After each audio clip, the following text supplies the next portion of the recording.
ಎಷ್ಟೋ ಜನ ಡಯಟ್ ಅಂದರೆ ತುಂಬ ಭಯ ಪಡ್ತಾರೆ. ಯಾಕೆ ಗೊತ್ತಾ? ಅವ್ರ ಲೈಫಲ್ಲಿ ಡಯಟ್ ಮಾಡಿರಲ್ಲ. ಅವ್ರ ಸುತ್ತಮುತ್ತ ಯಾರೇ ಡಯಟ್ ಮಾಡಿರ್ತಾರೆ, ಅವ್ರು ಹೇಳಿರುವ ಒಪಿನಿಯನ್ ಮೇಲೆ ಡಯಟ್ ಅಂದರೆ ತುಂಬ ಕಷ್ಟ. ಸೊ ನನ್ನ ಕೈಲಿ ಫಾಲೋ ಮಾಡೋಕ್ಕಾಗಲ್ಲ. ಲೈಫಲ್ಲೇ ಡಯಟ್ ಮಾಡಲೇಬಾರ್ದು ಅಂತ ಡಿಸೈಡ್ ಆಗಿ ಏನೇನು ಹೆಲ್ತ್ ಪ್ರಾಬ್ಲಮ್ ಆಗುತ್ತೆ ಅದಕ್ಕೆ ಟ್ಯಾಬ್ಲೆಟ್ಸ್ ಒಂದೇ ಪರಿಹಾರ ಅಂತ ಟ್ಯಾಬ್ಲೆಟ್ಸ್ ತೊಗೊಂಡು ಸುಮ್ಮನಿರ್ತಾರೆ. ಖಂಡಿತ ಡಯಟ್ ಅಂದರೆ ಕಷ್ಟನಾ?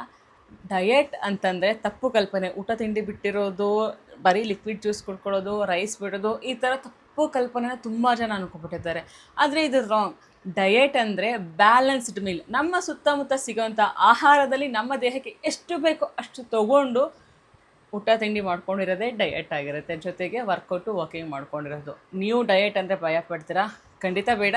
ನೀವು ಏನಾದ್ರು ವೆಯ್ಟ್ ಲಾಸ್ ಮಾಡ್ಕೊಬೇಕು ಅಂದ್ಕೊಂಡಿದ್ದು ಡಯಟ್ ಮಾಡೋಕ್ಕೆ ಭಯ ಇತ್ತು ಅಂತಂದರೆ ಖಂಡಿತ ಭಯ ಬೇಡ.